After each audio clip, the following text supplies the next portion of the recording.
Hi, welcome to Missouri Star Quilt Company's Beginning Block Series. I'm Jenny, and today we're going to learn how to make a half square triangle. These are so versatile and so fun. The first thing you want to do is you want to cut 4 squares that are contrasting fabric.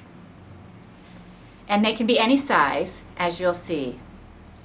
Now generally, when people make a 4 square triangle, you're going to draw a line on the back of your square with a pencil because you're going to sew on either side of that line.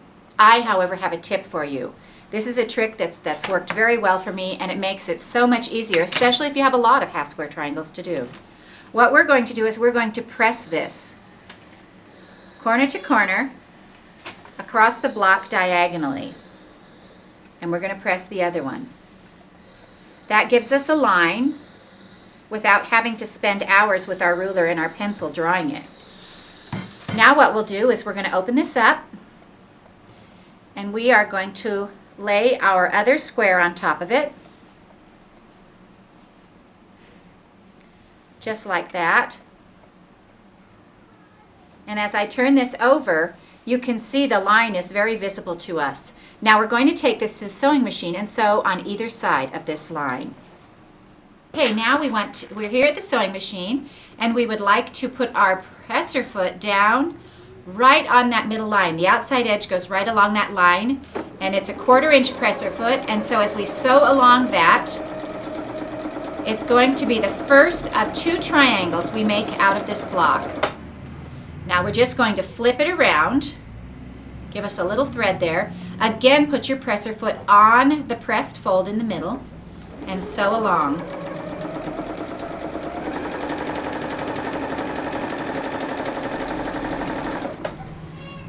Now because we're going to make 2 of these blocks, which will give us 4 squares, we'll just go ahead and lead the next block in under that presser foot, with the presser foot staying on that pressed fold line or drawn pencil line. You might prefer the drawn pencil line. And we're going to flip it around and sew this side as well.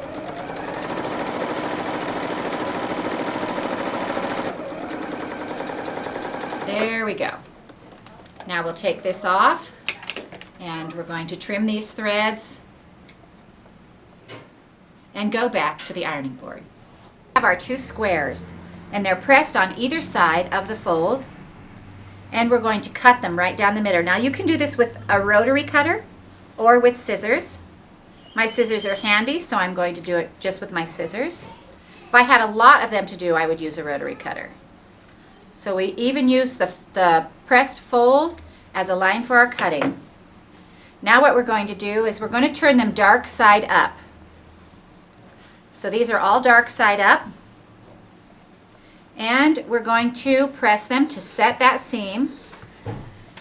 And this is kind of easy because we can do it all at once.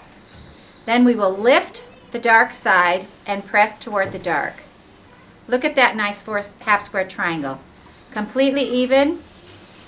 You can see the contrasting colors, and we've made 4 in the time it takes to sew 2.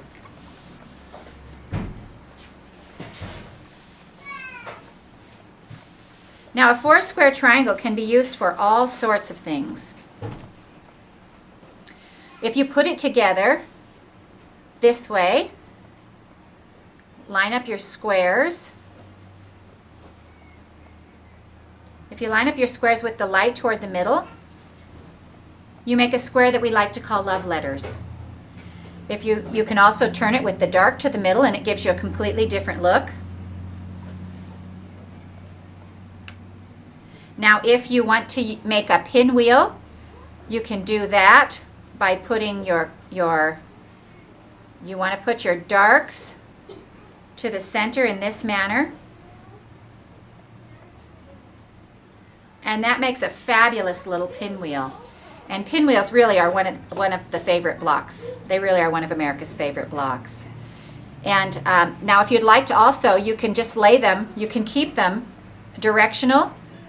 So they go this way.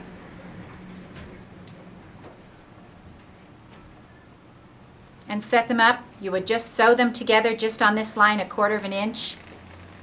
and you can make all kinds of designs. So here's your finished half square triangle. The half square triangle is a versatile triangle that you can use in many different blocks, and we'll be showing you different ways to use them as we go along in this series. Thank you for joining us at Missouri Star Quilt Company's Beginner Block Series. Happy quilting!